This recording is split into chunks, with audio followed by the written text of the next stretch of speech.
Olá, estamos dando início a mais um programa Debates Le Monde Diplomatique Brasil, uma iniciativa do jornal Le Monde Diplomatique Brasil, em parceria com a TV PUC, com o canal universitário e com a TVT, a TV dos Trabalhadores. Hoje nós vamos falar das eleições para os conselhos tutelares que ocorreram agora, né? Em todo o Brasil foram eleitos 6.100 conselhos, 30.500 conselheiros para 6.100 conselhos tutelares. Esses conselhos tutelares têm um papel fundamental que nós vamos precisar rememorar para entender o significado que teve essa eleição, como foi a disputa, que resultado nós pretendemos ter.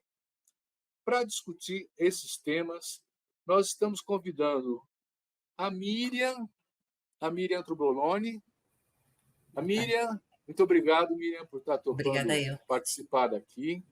A Miriam é do FOCA, né, do Fórum da Criança e do Adolescente de Pinheiros. E ela participou também da organização do processo eleitoral dos conselhos. Ela tem muito para contar para a gente dessa experiência. Nós vamos contar com a sua participação. Quero apresentar para vocês também o Júnior, o Fernando Júnior. O Fernando Júnior, ele é diretor de formação do Conselho de Direitos da Criança e do Adolescente de São Paulo. É isso, né, Júnior? A Associação Paulista de Conselheiros e Ex-Conselheiros Tutelares. É a Muito PCT. Obrigado. É melhor você mesmo dizer do que eu, né? Tá bom. Tudo bem. Então vamos começar, Júnior, com você mesmo. Eu acho que nós precisamos assentar uma base comum de entendimento da importância desses conselhos e da importância dessa eleição. Então, eu queria que você lembrasse um pouco para a gente uma coisa que já é consolidada, né? Quer dizer, o que são esses conselhos tutelares, quando eles surgiram, o que eles fazem? Não são perguntas fáceis, né? Mas bora lá. Bom, vamos iniciar então aí, aqui na nossa cidade, né, na capital paulista, a gente tem a primeira gestão de conselhos tutelares na década de 90, ali em 1992, quando a então prefeita Luísa Erundina cria 20 conselhos tutelares, né, na cidade de São Paulo. E de lá para cá, a gente teve o avanço aí de criação de 32 conselhos, né? Então, hoje, a cidade de São Paulo, ela conta com 52 conselhos tutelares. O conselho tutelar é, objetivamente falando, tentando falar de uma maneira que esteja compreensível as pessoas que estão conosco assistindo, o conselho tutelar responsáveis de zelar pelo cumprimento dos direitos da criança e do adolescente, né? Então, quem é que tem a responsabilidade na nossa sociedade de garantir os direitos dos nossos meninos e meninas? É a família, é a sociedade e é o Estado. Quando um desses três são omissos, negligentes ou violam os direitos das nossas crianças e adolescentes, o Conselho Tutelar é o órgão que deve ser acionado para que ele possa, por meio das suas ferramentas, restabelecer um direito que foi violado, negligenciado ou ameaçado, né? Então, eles são os zeladores, né, os guardiões desses direitos que o Estatuto da Criança e do Adolescente prevê pela Lei 8.069 de 1990, que é aí o nosso tão amado Estatuto da Criança e do Adolescente. Então, de uma maneira bem resumida e objetiva, são os conselhos tutelares que zelam para que aqueles que têm a obrigação de garantir os direitos da criança e do adolescente o façam. E quando estes não fizerem, eles possam ser acionados para que, por meio das ferramentas de trabalho, eles possam acionar para que seja restabelecido o direito que foi violado. Objetivamente, eu diria que conselhos tutelares têm essa função, essa competência. É um excelente começo. Miriam, você pode nos dar uns casos concretos do que trata o Conselho Tutelar? Então, às vezes chegam no Conselho Tutelar situações de violência, né, situações cotidianas de violação de direitos. Então, uma criança e um adolescente que está fora da escola, né, ela está com seu direito violado, ela pode recorrer ao Conselho Tutelar. Às vezes, uma criança e um adolescente que não está tendo seu direito garantido, de saúde, de educação, de assistência social. Muitas vezes, as próprias famílias procuram o conselho tutelar como uma forma de garantir direitos. E, por vezes, as próprias famílias estão com seus direitos violados. Então, acho que essa é uma questão importante, porque, por vezes, se julga que a família é negligente, mas há situações que a negligência parte do próprio poder público, que não garantiu o atendimento. Então, o direito ao trabalho, à renda, à moradia está violado, e o Conselho Tutelar pode requisitar esses serviços públicos, pode acionar as políticas públicas para que esses direitos sejam restabelecidos. Além disso, o Conselho Tutelar pode fiscalizar os serviços de atendimento a essa população, seja criança, a serviços que atendem crianças e adolescentes. Essa é uma outra função. Então, ele é um membro da comunidade que tem que estar atento a essas situações, tem que trabalhar de forma articulada com vários setores, saúde, educação, tem que conhecer, tem que ter uma série de conhecimentos para que ele possa requisitar e restabelecer esses direitos. Outra coisa que cabe ao Conselho Tutelar é participar do orçamento, porque se ele é um membro da comunidade, se ele está identificando quais são as violações, quais são as necessidades da população daquele local, ele tem direito e dever de participar do orçamento público e indicar, nessa época, o que precisa ser feito naquele território para que esses direitos sejam garantidos. Muito bom. Mir, eu tô aqui seguindo a orientação e que a gente pode interromper uns aos outros. Por favor.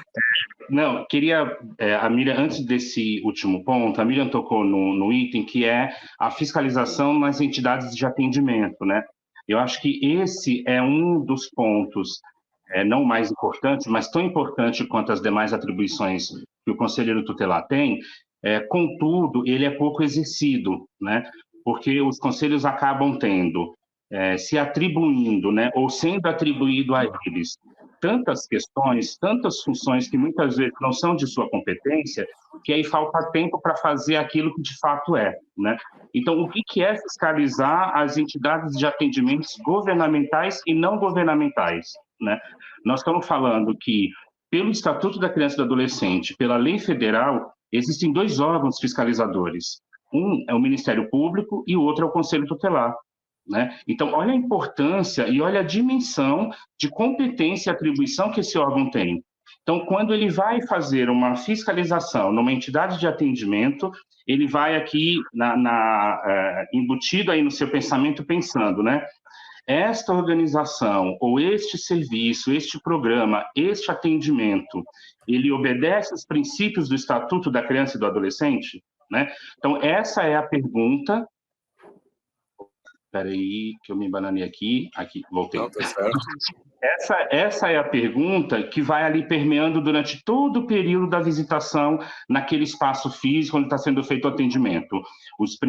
Este espaço está atendendo de acordo com os princípios da criança e do adolescente, de acordo com os princípios do Estatuto da Criança e do Adolescente? Se não estiver, claro, o Conselho vai estabelecer ali um período, um prazo de adequação, vai apontar para a organização social, governamental, não governamental, né, quais são as adequações necessárias, o que precisa ser feito, por que ele está considerando que não está de acordo com os princípios do Estatuto, e vai estabelecer um prazo, né? E aí, depois de um tempo, ele vai retornar nesse espaço, vai retornar nesse lugar, para que ele possa, então, dar continuidade no processo de fiscalização, de monitoramento. Então, esse é um ponto bastante interessante. E, por último, que a Miriam trouxe, que eu acho assim, crucial, não existe prioridade absoluta sem prioridade no orçamento. Então, a gente fala do Estatuto da Criança e do Adolescente, que trouxe a criança e o adolescente para uma doutrina da prioridade absoluta, mas se a gente não incluir ela no orçamento, como é que ela vai ser prioridade? Né? Então, ela precisa estar no orçamento público. E aí, o atendimento do Conselho Tutelar no seu dia a dia, ele precisa refletir isso. Né? O atendimento do Conselho Tutelar precisa resultar na contribuição e no apontamento desse Conselho para a inclusão na peça orçamentária de quais são as reais necessidades que o território tem a partir da demanda atendida. Era um pouco isso que eu queria contribuir. E eu fico com uma pergunta, né? O Conselho Tutelar tem poderes de tomar decisões ou ele aciona outros órgãos públicos, como a Segurança Pública, como, enfim, a Secretaria de Assistência Social? Miriam, como é que é isso? Qual é o poder do Conselho Tutelar? Eu acredito que as duas coisas. Ele aciona o tempo inteiro, né? Ele tem que acionar, e para isso é importante ele conhecer, ele trabalhar com a rede de atendimento, conhecer as políticas públicas e poder acionar e saber o que compete a cada serviço, a cada política pública. Fora isso, além de acionar, ele tem poder, porque o Conselho Tutelar ele aplica medidas de proteção. As medidas de proteção, elas têm até uma ordem no próprio estatuto, que acho que o Júnior pode descrever melhor, mas desde uma orientação, desde um encaminhamento da própria criança, da família. Então, ele vai até a última medida de proteção, que é o acolhimento em serviço de acolhimento, mas essa deve ser a última medida. Por vezes, se o conselheiro tutelar não está conhecendo o seu trabalho e a sua função, e aplica primeiro essa medida, ele pode estar violando um outro direito, o direito à convivência familiar e comunitária. Então, por isso é importante que esses conselheiros, além de serem escolhidos, de ter um conhecimento da realidade, ter o conhecimento das políticas públicas, eles tenham uma formação permanente, para que eles realmente atuem na proteção da criança, do adolescente e da família.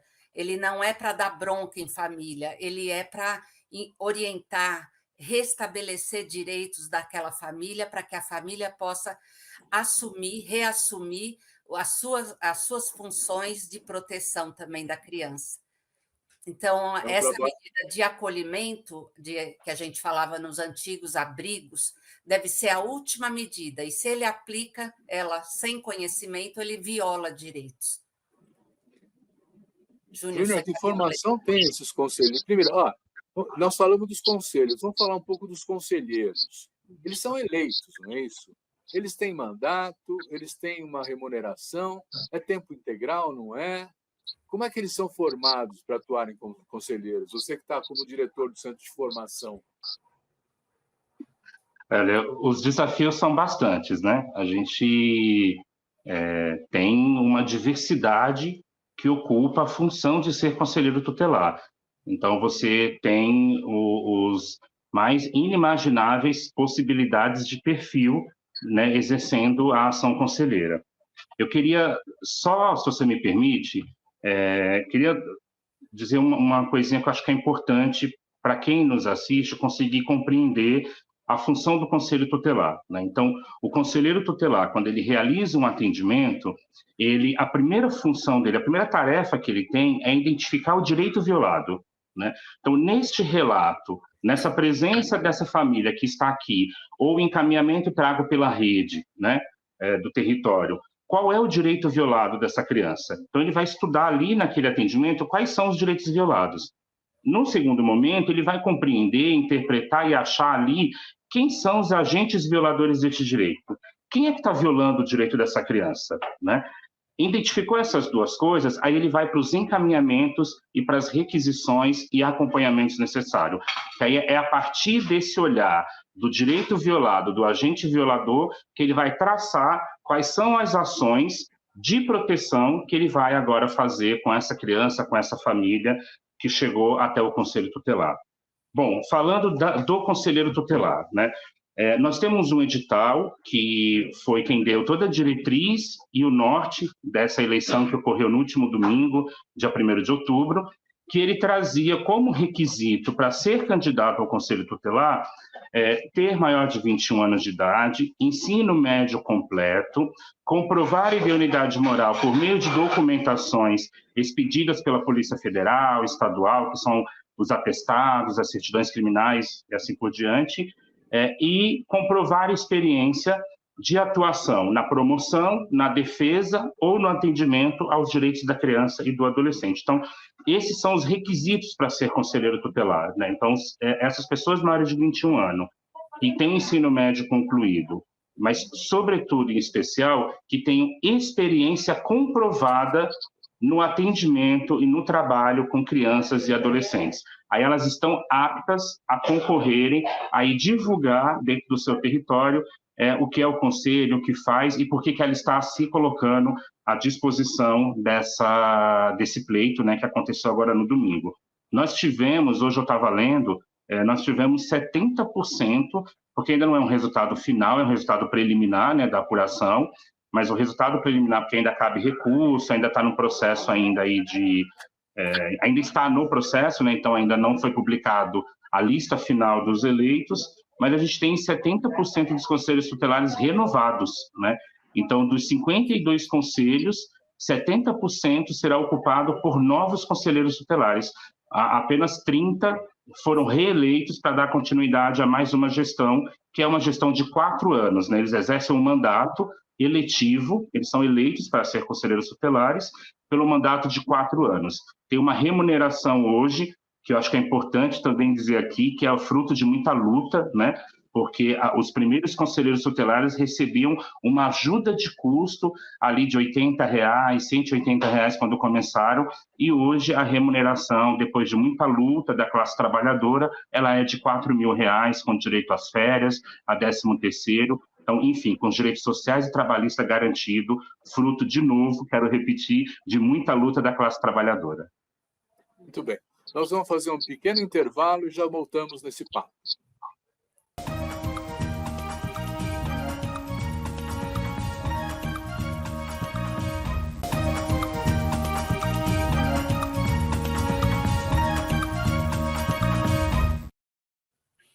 Então, Júnior, a bola está com você. Quem fiscaliza os conselhos tutelares?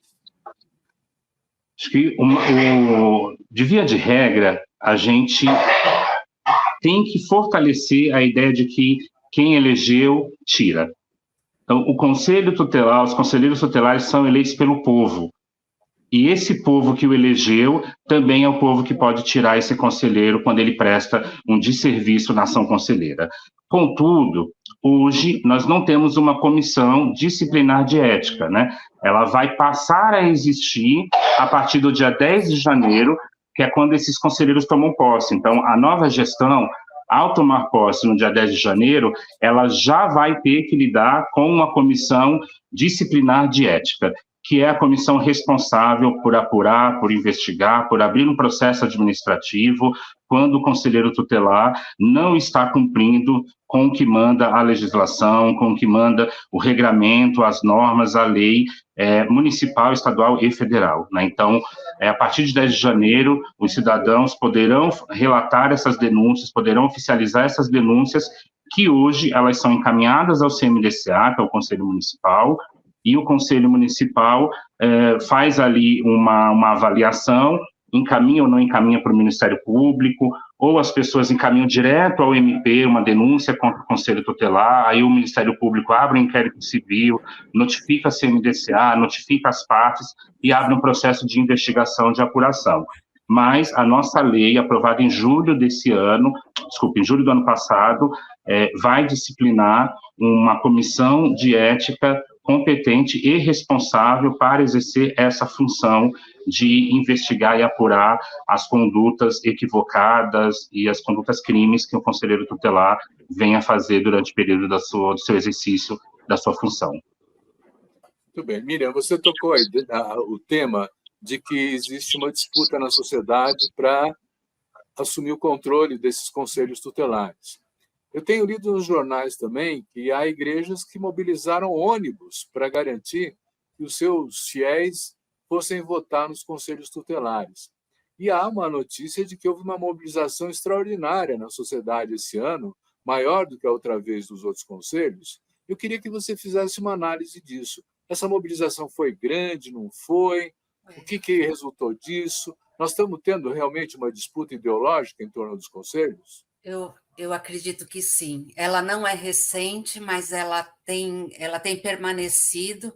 Eu acho que o Conselho Tutelar é um espaço também que reflete um pouco a própria disputa na sociedade. Essa questão de denúncias tem que ser apuradas, o abuso do poder político ou do poder religioso é uma questão grave. A gente vê que, às vezes, ocupar esse espaço do Conselho Tutelar, por vezes, não tem a ver com a defesa e a garantia dos direitos da criança e adolescente.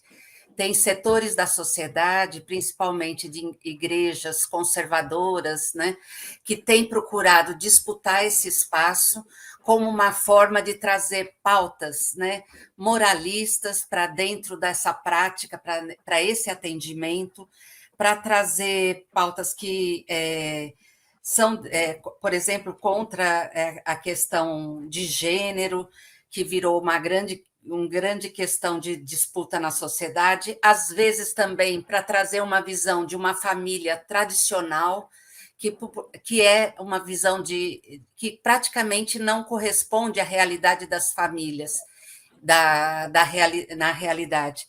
Então, esses setores vêm para disputar esse espaço também como um espaço de poder ou como um mecanismo para ocupar outros espaços de disputa na sociedade. Então, eu acho que isso é um desserviço, né, para os direitos da criança e do adolescente, e a gente precisa rever a própria legislação, apurar essas denúncias, porque a gente sabe que muitas vezes é importante comprovar o que está sendo feito, mas essa apuração, essa revisão da legislação e essa questão do poder público efetivamente organizar um processo eleitoral que favoreça a participação, acho que a participação foi maior, porque a sociedade está conhecendo mais qual é o papel, está ciente dessa disputa, dessa ocupação de espaço. Então, a gente teve uma participação maior nessa eleição, parece que não só na cidade de São Paulo, mas em todo o território nacional, e isso vem nesse sentido, porque setores ocupam esse espaço como um espaço de disputa de pautas conservadoras e outros setores falam, não, vamos ocupar também, vamos disputar isso, porque o que está em jogo é o direito da criança e adolescente, é o cumprimento do estatuto, é uma função que é super importante, às vezes é desconhecida e é cobrada de funções que não são suas atribuições. Não sei se o Júnior quer completar. Tá, obrigado.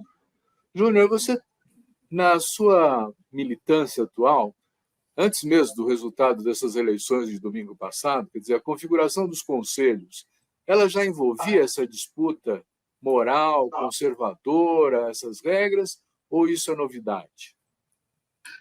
Como a Miriam trouxe, não é novo, né? Não é uma disputa nova, não aconteceu agora. Ela vem aí de algumas gestões, algumas eleições dos conselhos tutelares, e isso foi ganhando uma proporção, né? A gente fez aqui um levantamento muito superficial, né? Nada ainda oficial, mas, por exemplo, na região leste de São Paulo, nós temos 80% dos conselhos tutelares, são 18 conselhos tutelares na região leste de São Paulo, né? E desses 18, 80% foram eleitos conselheiros ligados a uma denominação religiosa, né? A uma instituição religiosa, eleitos por essas instituições religiosas. Então, isso nos preocupa bastante enquanto espaço de militância, né? Porque a gente fica se perguntando, o interesse dessas instituições religiosas, ela em eleger conselheiros tutelares, é colocar esses conselheiros para estar a serviço de quem, para quem e do quê, né? A serviço de quem esses conselheiros tutelares estarão nos próximos 4 anos, quando a gente tem esse poder de articulação, de mobilização, de massa, para comparecer às urnas e eleger representantes religiosos, né, para o espaço do Conselho Tutelar. Nós temos uma eleição que, muito embora seja, tudo indica que foi a maior participação dos últimos tempos, mas nós temos um problema sério em São Paulo, na capital, que são os pontos de votação. Você distanciou a comunidade para ir comparecer às urnas e votarem.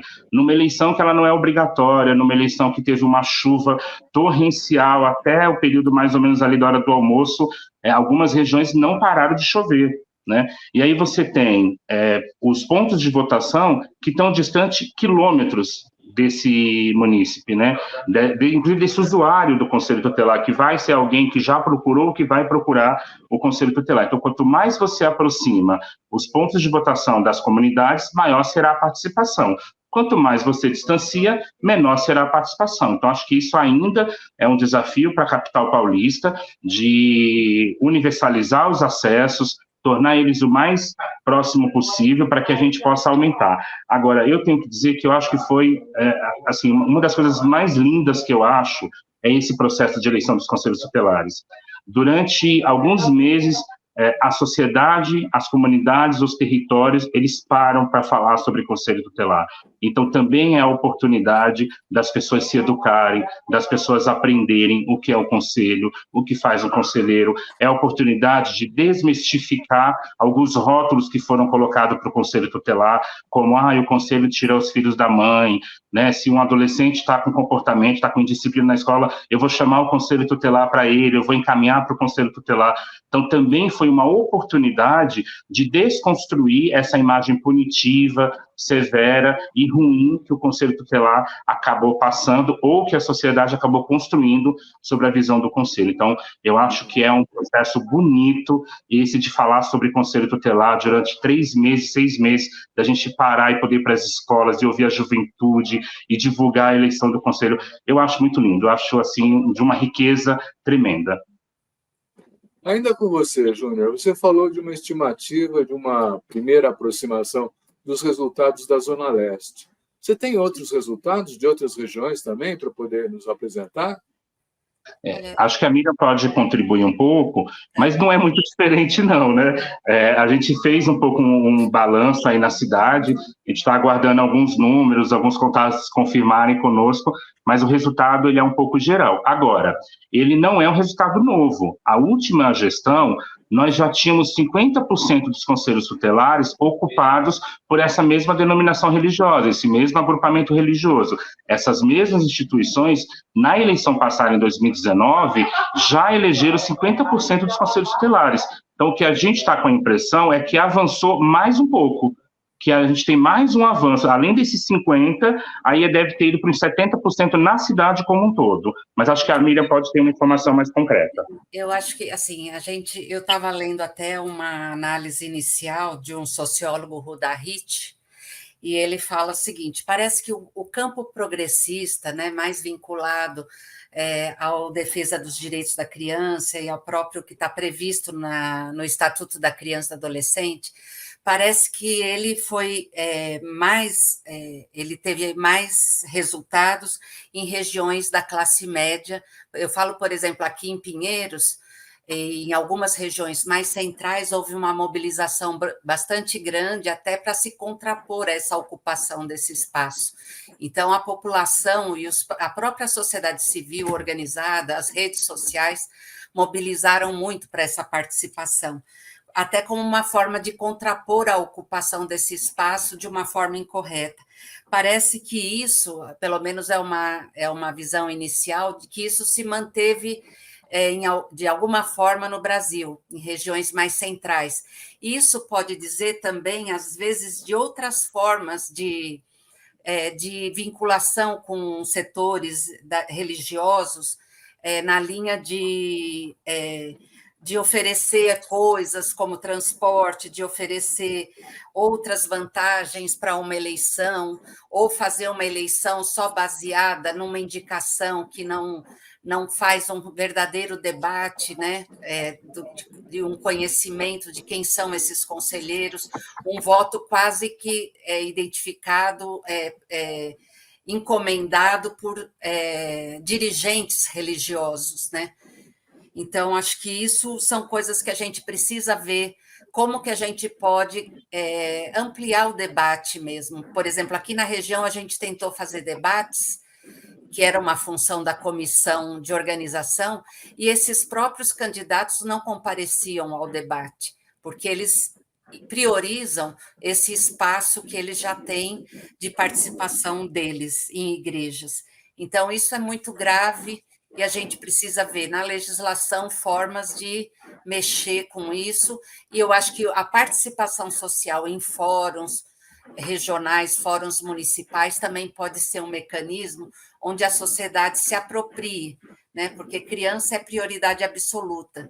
Se isso fosse cumprido, não precisaria nem ter conselheiro tutelar. Se tem conselheiro tutelar, é porque, na prática, às vezes a gente tem boas legislações que são referências no mundo inteiro, mas é aquela coisa de letra morta, aquela coisa de que não é cumprido, aquela coisa de que não é de conhecimento público, de que as pessoas não se apropriam dos seus direitos.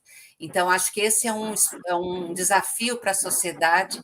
Eu convoco quem estiver interessado a procurar os fóruns regionais, ajudar a organizar, restabelecer esses mecanismos, para ter bons candidatos, para já sair candidatos com mais competência, com mais compromisso, com mais experiência, e para que esses fóruns possam efetivamente apoiar candidatos com esse perfil, muito vinculado ao ECA e não aos princípios, aos conceitos, a uma pauta que não é uma pauta coerente com o que está previsto na legislação brasileira.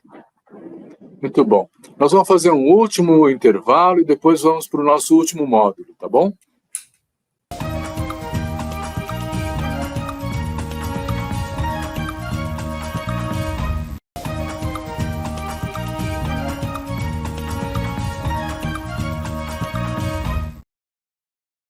Miriam, antes de entrar na questão das eleições dos conselhos, propriamente dito, né, eu queria ainda esclarecer uma coisa. Esses conselheiros, eles têm tempo integral de dedicação? E o que eles fazem nesse tempo? Eles saem para visitar? Eles ficam de plantão? Como é que é? Sim, olha, primeiro, para voltar, esses conselheiros, eles têm que trabalhar das 8 às 17, pelo menos aqui no município de São Paulo, tem que estar à disposição num espaço público, né, que é o Conselho Tutelar. São 5 conselheiros, eles têm que trabalhar de forma articulada, a gente chama isso de um colegiado, as decisões não podem ser só de um conselheiro, eles têm que decidir coletivamente, em grupo, e eles também assumem plantão à distância. Então, eles ficam com um celular e eles podem ser acionados a partir das 5 da tarde até as 8 da manhã do dia seguinte, finais de semana, feriados. Então, é uma função muito importante que tem que estar sempre disponível, é um agente público muito importante, só que ele não pode estar sozinho. Então, às vezes, ele é acionado por uma delegacia de polícia e ele precisa de uma retaguarda de serviços públicos que também funcionem 24 horas. Isso a gente falando daqui da realidade de São Paulo, isso às vezes fica muito a desejar e daí sobrecarrega, porque o conselheiro vai para um atendimento e ele não tem uma retaguarda de serviços que precisaria para atender esse jovem, esse adolescente ou essa criança. E, fora isso, voltando na questão da formação, a formação é uma questão importante, porque ensino médio e uma experiência de 1 ano no trabalho com crianças e adolescentes não é suficiente para que ele atenda casos graves que chegam no conselho. São situações muito complexas. O que chega no conselho é aquilo que não funcionou.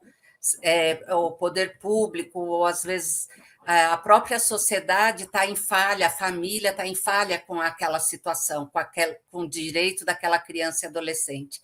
Então, o conselheiro tutelar precisa de uma formação inicial e precisa de uma formação permanente, e às vezes até ele precisa de um cuidado, porque esse conselheiro ele vai se defrontar com relatos gravíssimos, e ele precisa de um espaço também de cuidado.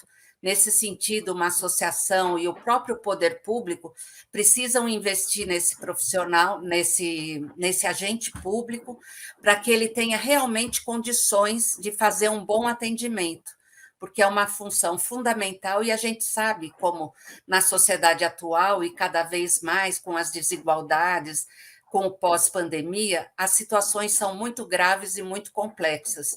Então, precisa ter um investimento na formação e o poder público, que tem essa função, tem que fazer isso desde antes da posse e depois durante todo o mandato, porque senão a gente corre o risco de ter agentes violadores de direitos e não agentes de proteção social. Então, pegando essa dica, né? Como é que é a formação dos conselheiros? Você fala que é continuada, mas tem um primeiro pacote, né? Você pode falar disso? A gente tem uma dívida com o segmento de conselhos tutelares, que é isso que a Miriam trouxe, a bendita da formação continuada. A atual gestão, ela, passada 3 anos, eles receberam agora em julho, salvo engano, em julho, por parte do Conselho Municipal dos Direitos da Criança e do Adolescente, que é o CMDCA de São Paulo, uma formação, né, que ocorreu ali, acho que em 4, 5 semanas. Então, após 3 anos e meio de exercício da gestão, né? Então, o que a Miriam traz, ela é, inclusive, uma resolução prevista pelo Conselho Municipal, pelo CMDCA, que é uma formação inicial para quando eles tomam posse em janeiro. Então, tomou posse em janeiro. Bom, acho que primeiro, antes tem a questão da transição, né? Então, garantir agora a transição até 10 de janeiro, um processo de transparência, de responsabilidade e ético. A partir de 10 de janeiro, eles tomam posse, então eles precisam iniciar uma formação inicial, né?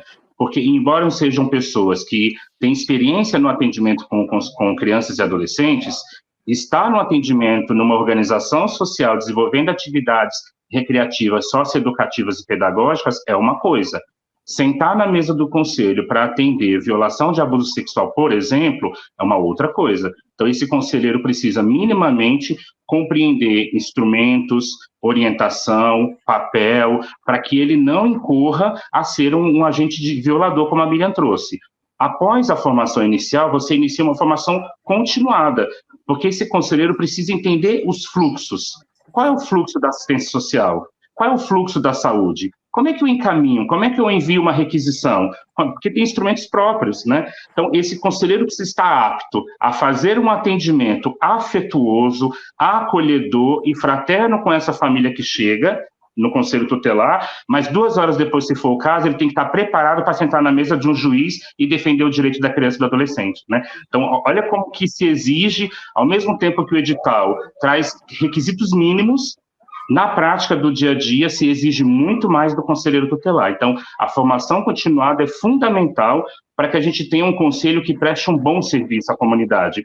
Do contrário, ele vai ser um desserviço. E aí não serve, não pode ser. Tem que ser um bom conselho, fortalecido, bem instruído, para defender, de fato, os direitos dos nossos meninos e meninas que, a cada minuto, têm o seu direito violado na maior cidade desse país. Tá bom. Miriam, antes de passar para a questão das eleições, eu queria que você falasse um pouco do que é esse fórum, esse FOCA, o Fórum da Criança e do Adolescente. Ele é diferente dos conselhos tutelares, ele é uma articulação independente, né? O que faz? O fórum é um espaço de participação da sociedade civil, né? Está previsto que a sociedade tem mecanismos de participação social, então existem fóruns, aqui na cidade de São Paulo, fóruns regionais, né, porque a cidade é muito grande, e o Fórum Municipal de Defesa dos Direitos da Criança e Adolescente. São espaços abertos para toda a população participar, todo mundo que tem interesse na questão da garantia dos direitos da criança e do adolescente pode participar. Eles geralmente têm reuniões sistemáticas, abertas, participam profissionais, participam servidores públicos, moradores podem participar, moradores daquele território podem participar, além de organizações sociais, organizações da sociedade civil, e no caso do FOCA Pinheiros, a gente até chama de FOCA, Fórum da Criança e do Adolescente, a gente faz, a cada 2 meses, reunião com as próprias crianças e adolescentes, representantes das escolas públicas municipais do território de Pinheiros, dos serviços de assistência, de ONGs, e elas próprias podem escolher temas para debater as suas necessidades, e de uma forma lúdica é um espaço de participação e de formação das próprias crianças e adolescentes e de protagonismo, onde elas são escutadas, elas levantam quais são suas necessidades, seus problemas. É muito interessante. O Foca Pinheiros, em outras regiões também existe fórum com crianças, e é um espaço de grande participação. A gente mistura crianças e adolescentes, e elas juntas discutem racismo, discutem bullying, cyberbullying, levam depois de volta esses temas para suas unidades escolares, suas instituições. Então, é um mecanismo de participação e de formação cidadã. Então, é um convite que é importante ser feito, que as pessoas procurem os fóruns locais e tentem se engajar, porque o fórum é um mecanismo onde o conselho tutelar, o conselheiro também deve participar, porque ali ele fica conhecendo também quais são os serviços, quais são as comunidades, quais são as demandas da comunidade. Então, é um fórum aberto e de participação social. Muito bem. Júnior, você falou em abuso sexual, e isso me levantou uma questão. Quer dizer, o Conselho Tutelar é um órgão público, portanto, é um órgão laico, né? Mas ele tem ele é atravessado por preocupações como a questão do direito ao aborto ou não, não é? Quer dizer, como é que isso é tratado dentro do Conselho? Você tem conselheiros tutelares que defendem uma coisa, outros que defendem outra, como é que é? A gente, inclusive, acho que foi no ano passado, ano de 2022, nós tivemos um caso no Brasil, né, de uma menina que, fruto do estupro, ela estava gestante e o conselho tutelar, a conselheira tutelar, orientou a família e fez procedimentos e encaminhamentos para que ela levasse a gestação até o final e depois colocasse a criança para adoção, né? Então, na verdade, esse conselho acabou fazendo aquilo que a Miriam trouxe aqui no nosso bate-papo, né? Ele foi, ao invés de ser um garantidor do direito, ele violou o direito, né? Ele colocou uma criança numa situação de extrema violência, né? E ainda fez ela viver essa violência todos os meses, e aí, ainda bem, né, que existe justiça, que existem os mecanismos. Essa conselheira foi afastada do cargo, foi suspensa, teve um procedimento de um inquérito que foi aberto para que ela pudesse sair dessas funções, porque ela tomou uma atitude ali que ultrapassava a ação conselheira, né? Então, não era competência, não era função dessa indivídua como conselheira. O que eu acho que a gente precisa compreender dentro da ação conselheira eu posso até discordar de algumas questões que chegam ao Conselho Tutelar, de como a família educa seus filhos, né? Então, estou citando aqui um exemplo, né?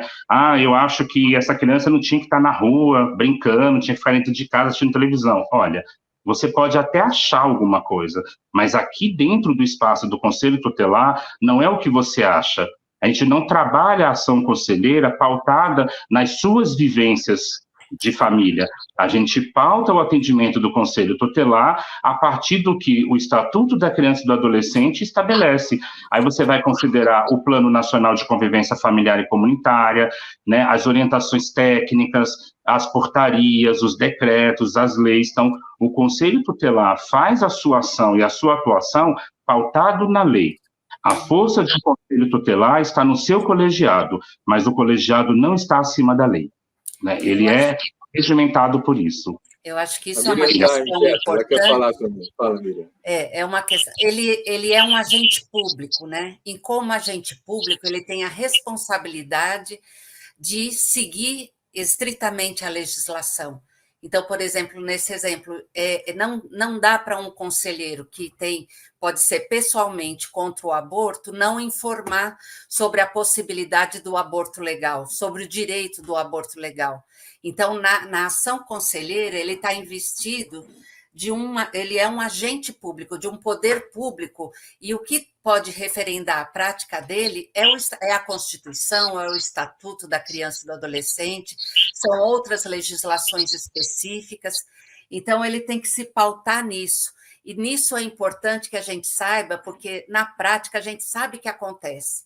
A gente sabe que tem pessoas disputando esse espaço do Conselho Tutelar para ocupar esse espaço e disseminar essa própria crenças e valores que são contra o que está previsto na legislação nacional. Então, o papel de fiscalização do Fórum da Criança e da própria sociedade. Muito bem, nós vamos fazer mais um pequeno intervalo. Depois eu vou perguntar para o Júnior quem fiscaliza os conselhos tutelares. Vamos lá?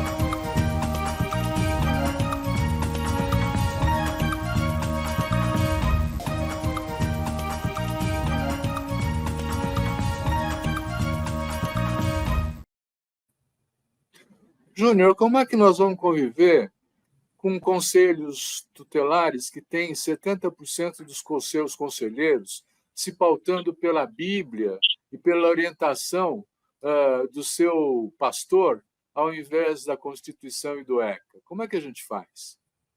É um desafio. É um desafio, mas não é impossível, né? A Miriam apontou um dos caminhos, e um dos caminhos é fortalecer o controle social, fortalecer os espaços que discutem o direito da criança e do adolescente. E o Fórum dos Direitos da Criança e do Adolescente é esse espaço que tem que ser legitimado, potencializado, divulgado e participativo. É dar lugar e voz às crianças e aos adolescentes para terem assento nesses fóruns, para que eles venham dizer o que pensam, o que propõem, o que discutem.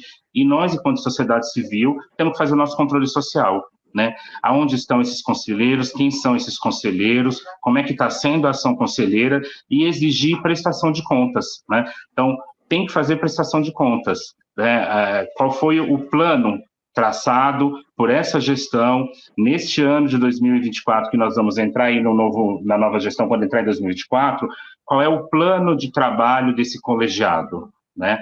Esse colegiado pretende investir uma atuação pautada em quais eixos, sem fugir daquilo que é a sua competência, que toda violação de direito que chegar ao Conselho será acolhida e atendida e encaminhada, mas existem pautas gritantes em cada território que precisam ser olhadas com prioridade, né? Então, nesse sentido, os fóruns da criança e do adolescente têm um papel crucial de dar suporte para o Conselho Tutelar, porque um Conselho Tutelar fortalecido contribui com a comunidade, mas ele também é o fiscalizador da ação conselheira.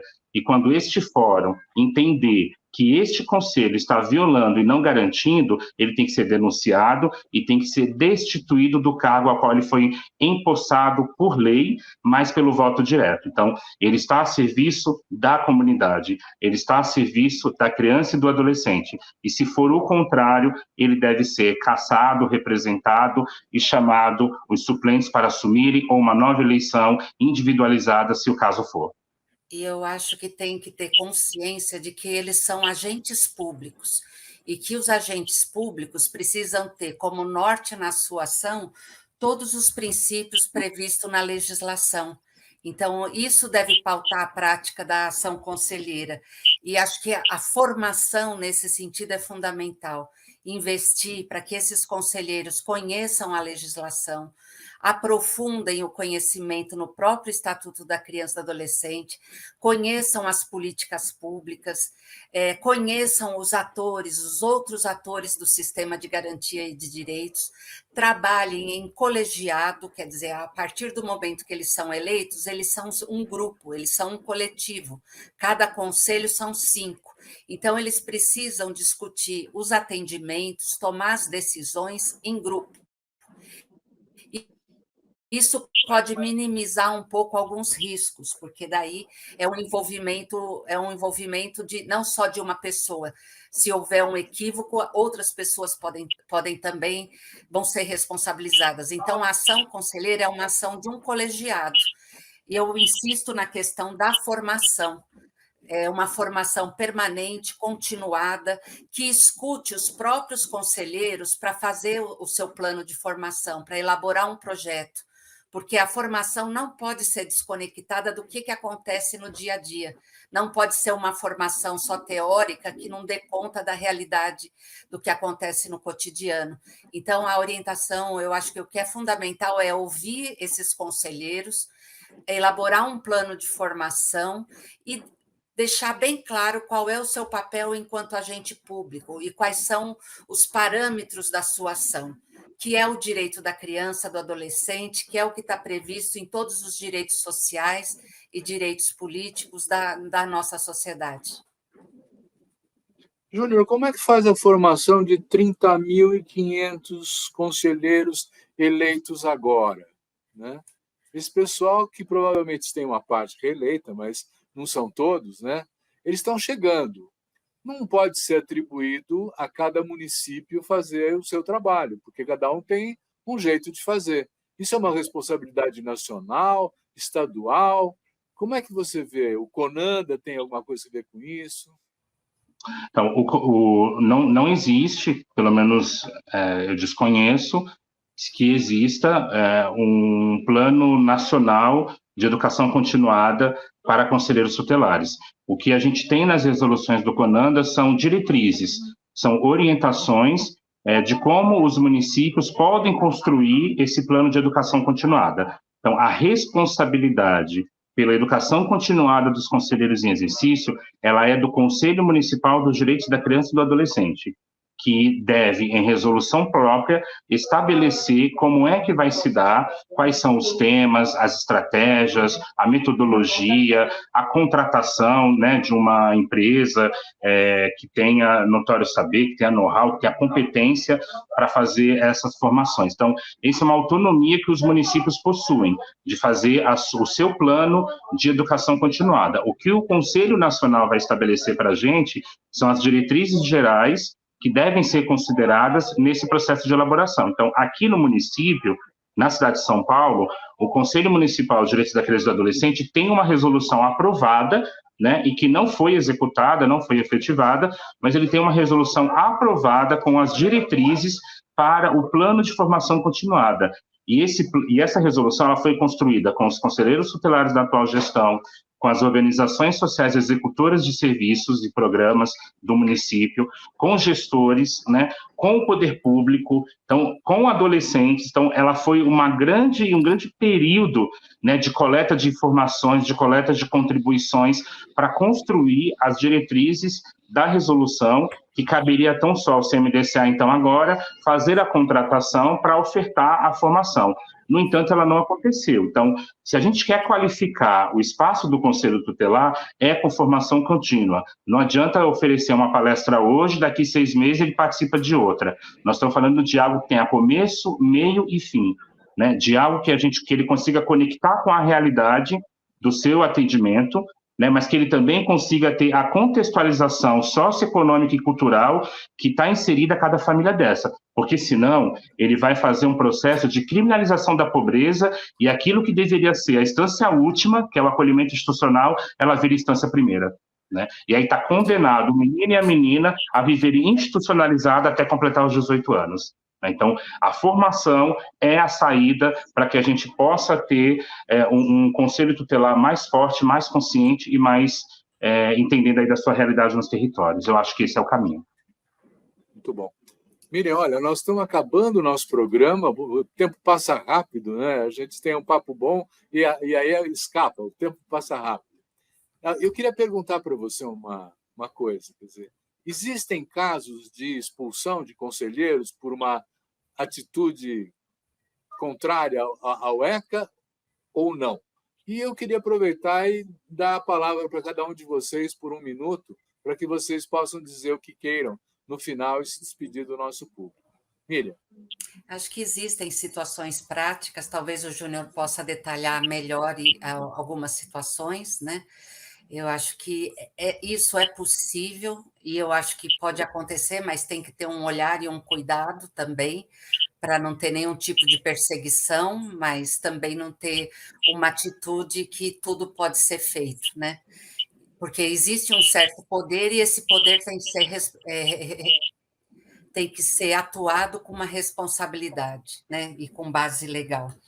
Eu queria dizer que, assim, a sociedade precisa entender que o Conselho Tutelar é um mecanismo fundamental. Então, estar atenta, ter uma disponibilidade para participar do processo eleitoral, pessoas que têm esse conhecimento, que têm esse compromisso com os direitos da criança e adolescente, têm que repensar e concorrer a essa função. E eu acho que a gente tem que, eu acho que tem uma questão na sociedade brasileira, e eu falo muito isso aqui na cidade de São Paulo, que a gente é muito tolerante, porque criança e adolescente, que é prioridade absoluta, estão com direitos violados, estão vivendo nas ruas, estão passando por situações de trabalho infantil, e quando acontece essa situação de trabalho infantil, você vai ver a família, essa família está com vários direitos violados.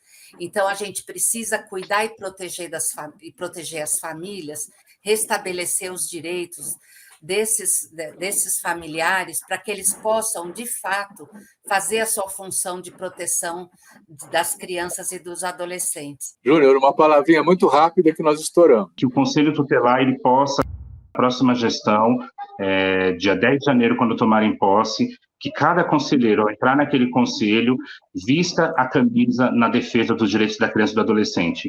Esqueça por aquele momento os vínculos religiosos, os vínculos partidários e possa, de fato, fazer a defesa dos direitos dos nossos meninos e meninas que são violados constantemente. Quero agradecer muito a Miriam, ao Júnior. Muito obrigada também. Desejar que os nossos conselheiros próximos cuidem muito bem das nossas crianças e agradecer também a você que nos assiste, dizendo, semana que vem tem mais.